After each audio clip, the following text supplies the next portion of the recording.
story will never fade. I never meant to commit the horrific act. Something came over me and forced me to take him out. For your sakes, I'd be better starting from the beginning. First ask yourself, what is madness? What forces it upon me, or you, or anyone? I mean, this old man, he was my life. I would never want to harm him. There was, however, that one thing that provoked me to do what I did. Somehow, my motive was his mysterious eye.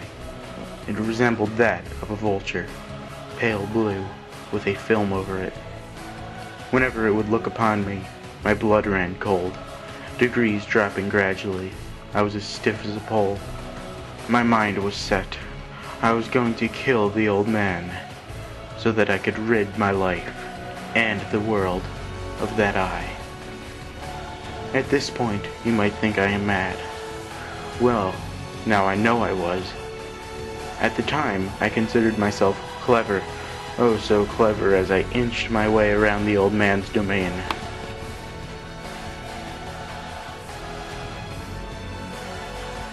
Every night, I would make a sufficient opening in the door for my head to squeeze through, and every night, at midnight, I would stick the lantern through the door, covering it only so the light would shine upon his eye.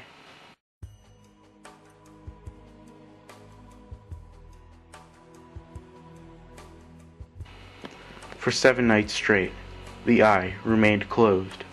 Each and every time I would shine the light on him.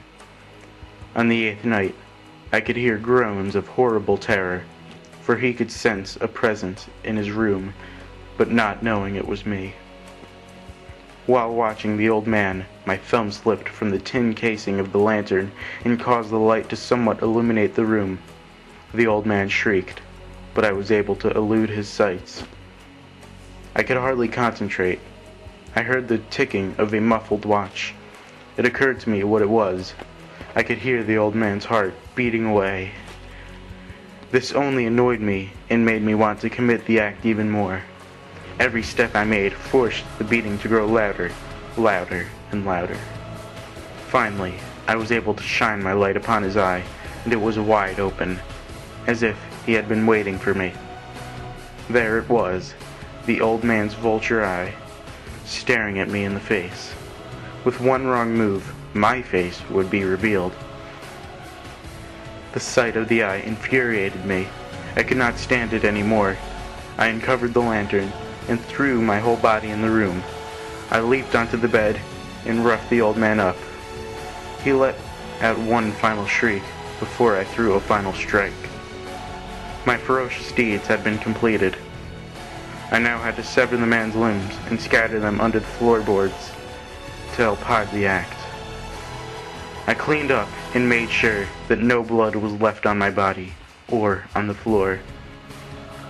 Here is when my nightmare came true. A neighbor had heard the shriek and contacted the authorities.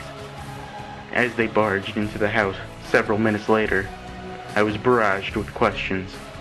I tried to disguise my fear by inviting them in and serving them drinks.